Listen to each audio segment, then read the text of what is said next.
Hi Earth Angels! Kamusta? Welcome back to Pinay Angel Tarot. Happy New Year everyone! Kamusta kayo guys? This reading is a love message for no specific sign. This is for anyone, kahit ano man ang zodiac sign mo. Tingnan natin ang energies na connected sa'yo ngayon sa love life mo. And as of the recording of this video, New moon po tayo on January 11, kaya tingnan natin kung ano itong pagbabagong dala ng energies ng new moon para sa'yo, sa love life mo. At syempre tingnan natin kung anong feelings ng person mo, kung anong paparating, or kung ano man ang mensahe na kailangan mong malaman. And, ayan, excited ako. So, I'm back. Pasensya na kung medyo natagalan yung ating reading kasi ang dami kong ginagawa behind the scenes para sa inyo guys. Ayan. And surprise na lang kung ano yung ginagawa ko behind the scenes. More on ito, yung sa channel.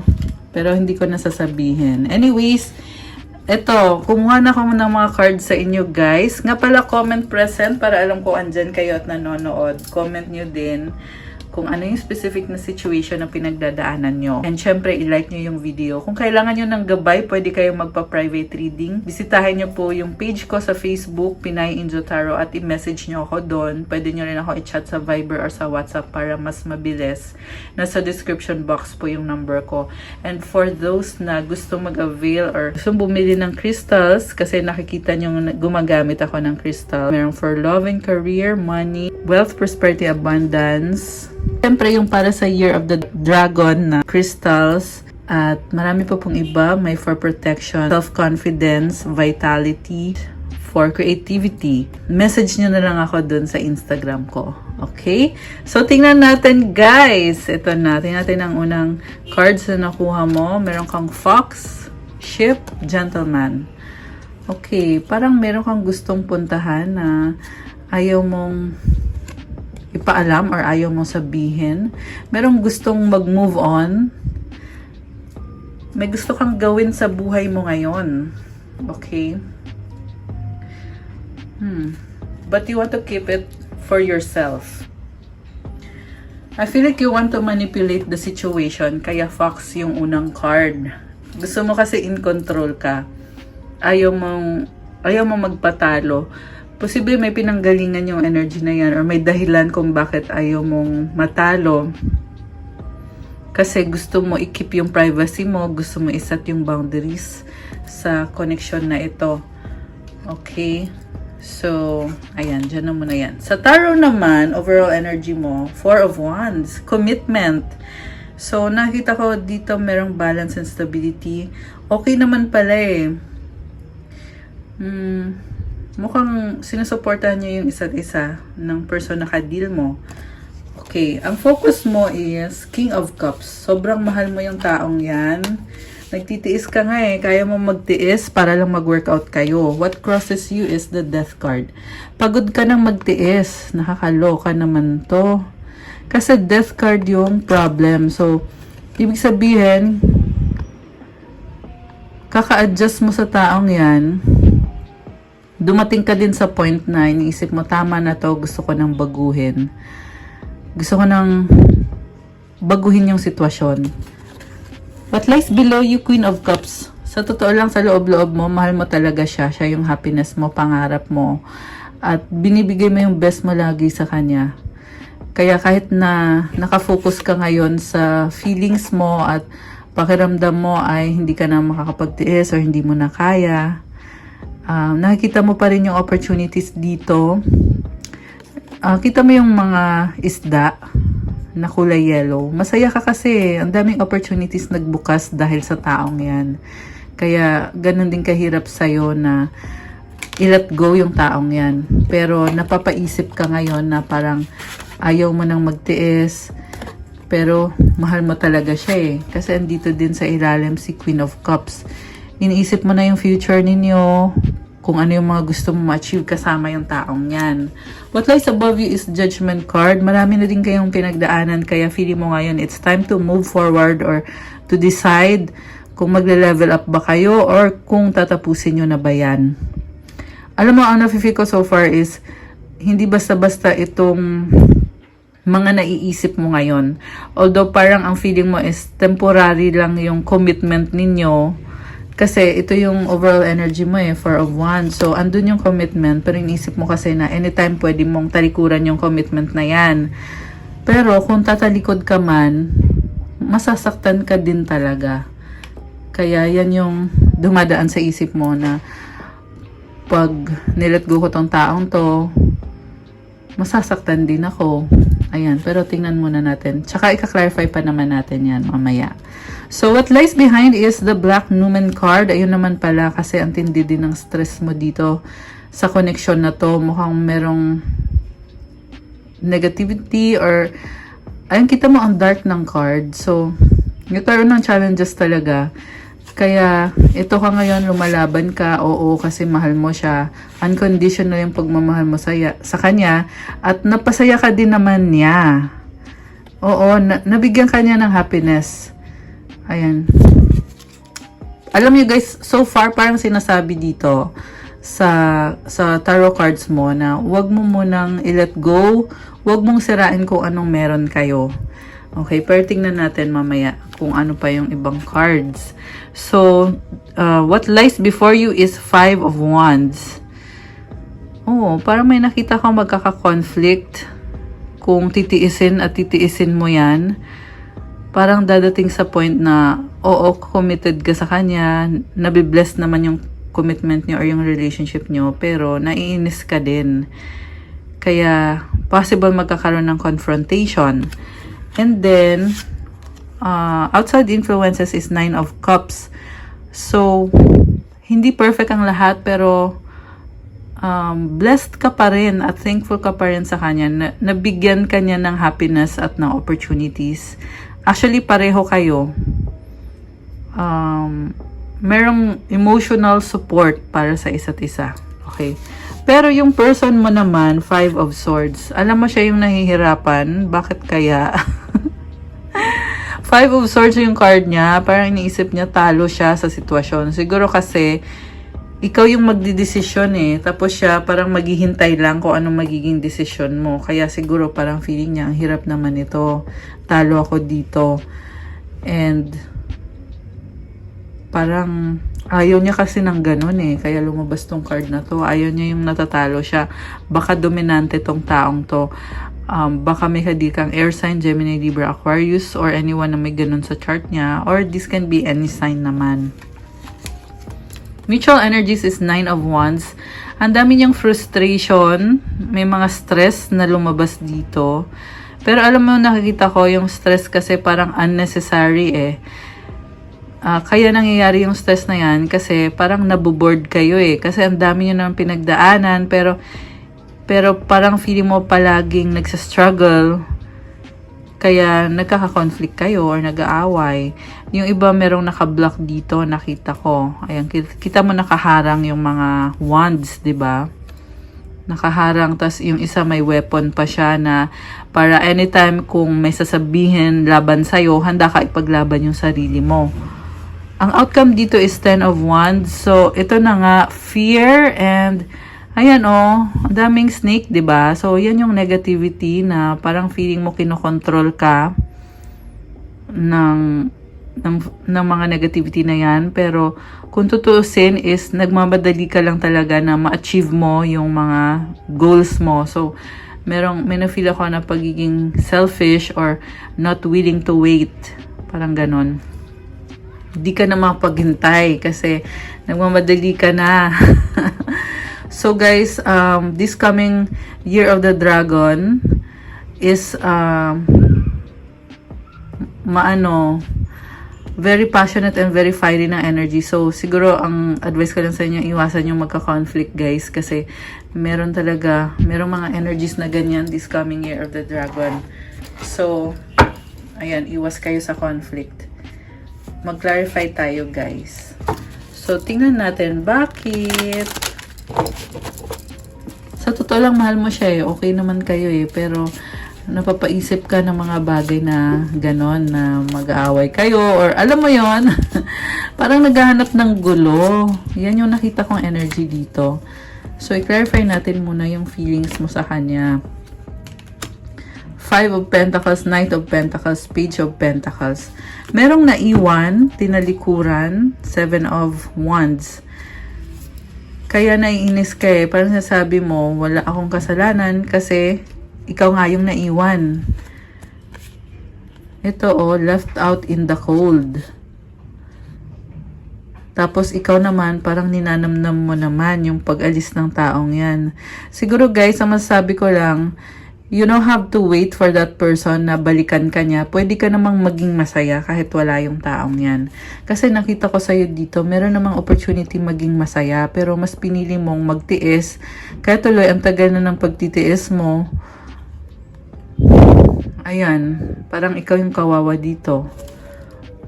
And nagiging defensive ka rin, parang sinasabi mo dito, ikaw yung may kasalanan, wala akong kasalanan. Kaya naghahanap ka ng conflict tuloy dito kasi lagi mo binibigay yung best mo sa kanya pero hindi niya sinusuklian yung effort mo. And you want to set boundaries as well. Na sinasabi mo hanggang dyan ka lang. So, tumalon itong card na to. Tumalon talaga eh, Three of Wands. Hinihintay mo siya.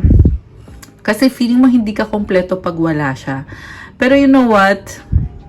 Huwag ka mag-dwell sa pag-iisip ng ganyan. Kasi kompleto ka naman eh. Feeling mo lang yun. Okay? Ngayon tingnan natin, bakit nga ba gusto mo ng talikuran yung taong yan or gusto mong baguhin yung sitwasyon. Clarify natin yung Death card. Justice, King of Cups, King of Pentacles. Kasi gusto mong ma-achieve kung ano yung fair para sa'yo, kung ano yung tama. At ayan Justice yung unang card mo dito eh. Baka ikaw ay Libra or may Libra sa chart mo. Meron din ditong water sign, earth sign. Water sign, Cancer, Pisces, Scorpio. Earth sign, Capricorn, Taurus, Virgo. Although kahit naman anong sign, pwede. Binanggit ko lang yung mga lumabas na strongest na signs. So, nakita ko sa'yo, kaya gusto mong tapusin kasi iniisip mo, unfair yung ginagawa niya, pinagtitiis ka niya, sino ba siya para gawin sa'yo yan. Eh, ikaw nagmahal ka lang naman. Tapos, parang ang boring-boring ng kadil mo, no? Ayan, parehong king lumabas dito. Meron kang kadil na, kita mo, hindi siya, nakapikit siya, Ayan, parang, hindi nag-e-enjoy kasi puro achievements yung iniisip niya. Saka hindi din siya gumagalaw. Kita mo may armor siya sa paa niya. Kasi parang palaging nasa bahay or iniisip niya yung baka meron siyang dream house or yan yung iniisip niya na kailangan niyang ma-achieve muna sa ngayon. Kaya hindi siya gumagalaw. At also pareho kayo, hindi kayo actively nag-e-effort eh. Yan yung nakita ko dito kasi mga king to eh. So, ibig sabihin, hindi na pag-uusapan ng maayos, pero ikaw ayaw mo nang magtiis. And naka-red dito yung, ayan, red is the color of passion, diba? So, ibig sabihin gusto mo ipaglaban kung ano yung passion mo. Ayan, kaya inisip mo na tatapusin mo na, diba? Sa isip mo lang naman. Okay. Pero yung iba gagawin niya talaga, no? Okay. So, i-clarify natin si Queen of Cups. Bakit parang mahal na mahal mo pa rin talaga yung taong yan? Sobrang mahal mo siya, sa totoo lang. High Priestess, the Fool, Eight of Cups, the Magician. Okay. Ano naman to? The Death card. Okay. Magician sa bottom of the deck. Grabe. Ang intense ng reading, sa totoo lang. Ang daming major arcana cards. So, ang sabi dito sa cards mo, secretly, you want to take a risk. And, gusto mo siyang, kasi gusto mong baguhin yung sitwasyon eh. So, gusto mong talikuran, pero hindi mo na ipapaalam sa kanya, tahimik ka na lang. Di mo din naman alam kung magiging masaya ka ba kung iiwanan mo siya. Kaya, feeling mo din sa sarili mo para kang bata na aalis na lang bigla na hindi nagsasabi or parang alam mo yung parang kasi you're coming from an emotional level eh, so parang nagtatampo ka, so parang feeling mo para kang bata na nagtatampo, ganon. full of innocence. Kita mo, may hawak siyang bulaklak na kulay puti. It symbolizes purity and innocence. And ito namang si High Priestess. Yan yung secret na nasa isip mo lang. Mukhang malakas din kasing intuition mo ngayon. So, ayaw mong sabihin sa kanya. Okay. Check naman natin yung person mo. Bakit ba feeling niya talo siya eh. Clarify natin yung 5 of Swords. Ace of Wands, 7 of Cups, Page of Wands. Oh my gosh. Oh my gosh! Queen of Cups sa bottom of the deck. Kaya naman pala, kasi mahal ka niya. Sobra kanyang mahal. Alam mo yung problem dito sa taong to? Gusto ka niya, pero nalilito siya. Paano ko ba sisimulan? Paano ko ba uumpisahan? Ano bang gagawin ko? Anong sasabihin ko? Ayan, kasi ito yung cards niya, oh. This is a card of attraction and fantasies. Ayan, oh. Alam mo, nakita ko dito, possible guys na meron siyang options, pero ikaw yung pinili niya. Ayan. May nakita ko dito eh. Ayan, oh. Dami options. Meron siyang pinili eh. Ayan.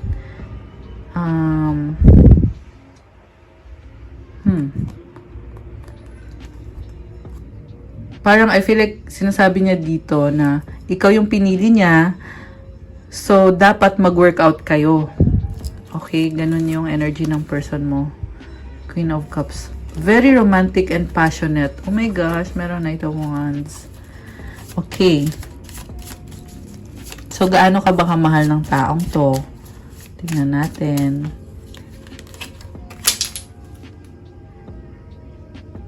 Okay, wait lang guys. Okay, so nag-pause muna ako kasi may nalaglag na gamit. Okay, anyway, ang lumabas na cards is 3 of Swords, the Lovers. Oh my gosh. Guys, may nakita kong third party. Okay. So, oh my goodness, nakakaloka. Akala ko pa naman okay kayo. Okay, pero hindi po sa lahat to mag-a-apply itong third party na lumabas. Okay? Kaya take it how it resonates. Kung hindi man para sa'yo itong reading na to, baka yung ibang reading ay para sa'yo. Check out nyo din yung reading para sa individual zodiac signs nyo for January. Kasi soon it will be uploaded. Anytime soon. So back to the reading. May lumabas dito na decision and ano to eh, third party eh. Okay, clarify pa natin. Queen of Wands, oo, third party nga. Page of Swords, the Hierophant, the Hangman, 7 of Pentacles. So, siguro masasabi ko lang, i-check nyo yung loyalty ng person nyo. Kasi baka third party ka or merong iba na third party.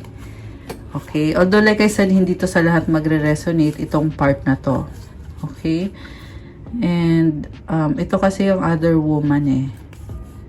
Ayan, lumabas talaga. And it seems na committed siya sa iba.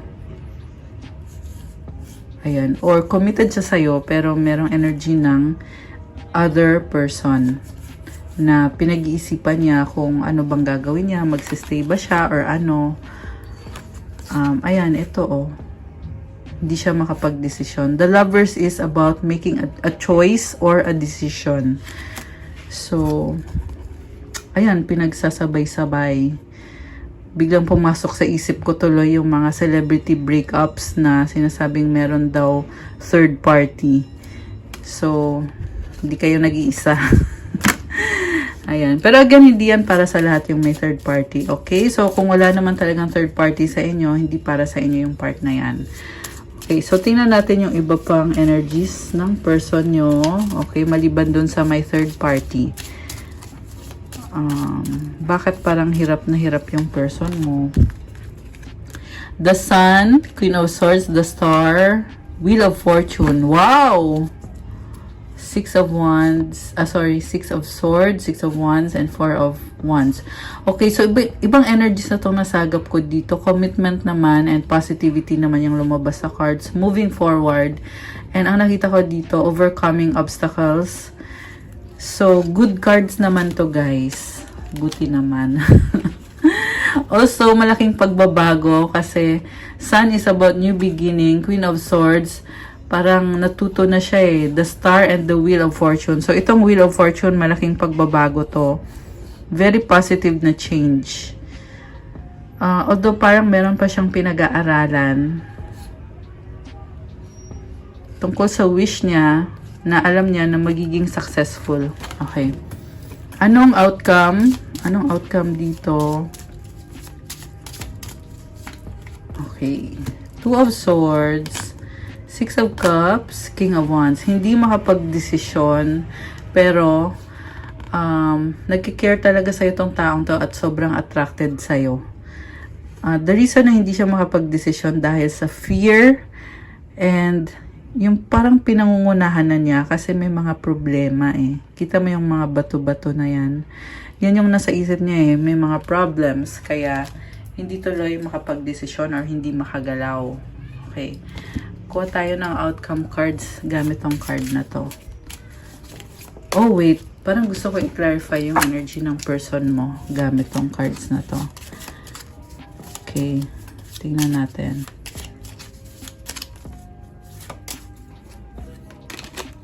The garden, the bear, the mountain.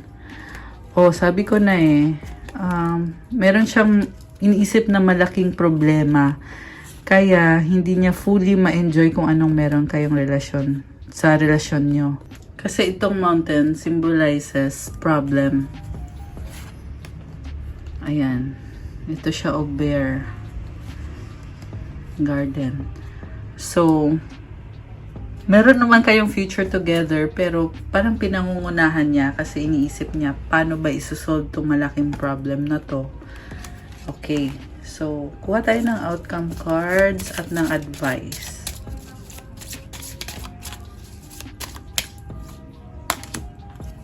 Okay. And yung advice, ito, mensahe from the universe. Ay! Huwag yan, marami masyado. And from this deck,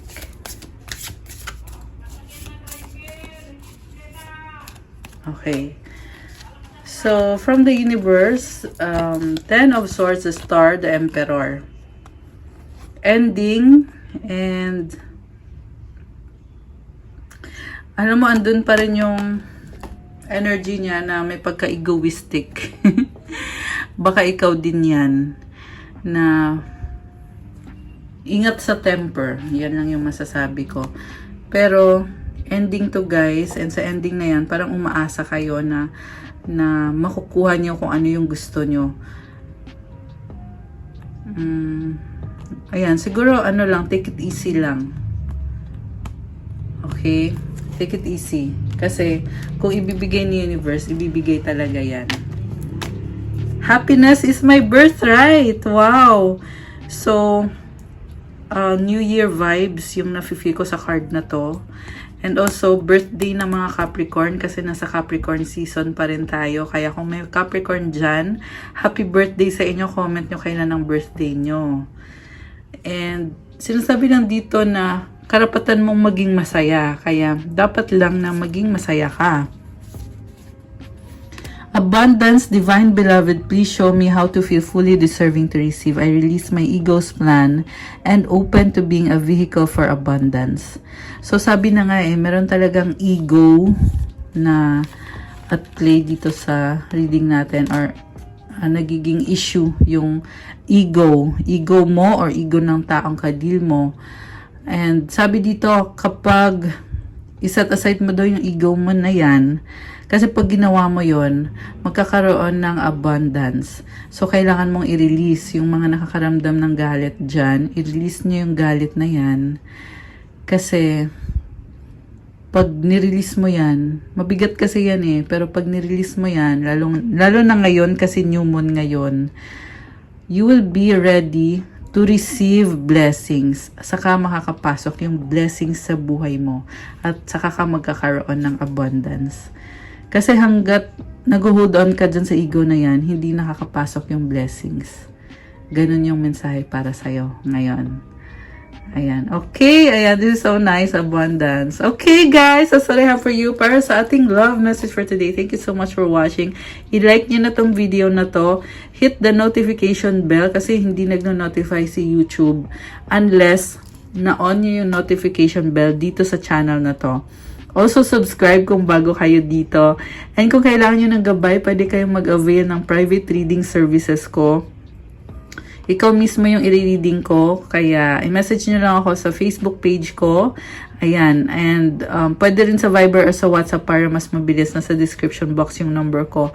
And for those na nagtatanong about crystals, marami at iba-iba. Merong for love, career, wealth, prosperity, abundance, vitality, self-confidence, creativity, protection. Merong for joy, creativity, authenticity. And marami pa pong iba. Siyempre yung pang-attract ng money na favorite natin. Ayan, pyrite. So, i-chat nyo na lang ako sa Instagram ko. Tingnan nyo din sa mga post ko kasi nakalagay doon yung mga benefits. Lalo na kasi marami pong nag-inquire sa akin na first time pa lang pero gusto din lang mag-try ng crystals kasi nakikita nyo na ginagamit ko. So, ayan, kung first time nyo, tingnan nyo sa post kasi nakalagay po doon lahat ng mga information. And lahat ng crystals, bless yan with specific intention para sa iyo mismo. So, meron pong ritual na pinagdadaanan yan para sa iyo lang. Kaya, di mo na kailangan i-worry kung ano bang gagawin mo. Isusuot mo na lang. Ganun yan, guys. So, anyway, that's all for today. Again, thank you so much for watching. Happy New Year. And ayun, malapit na mag-Year of the Dragon. So, I hope na you enjoy your new year. Thank you. I'll see you again soon, guys. Have a good evening. God bless you all and stay safe. Bye!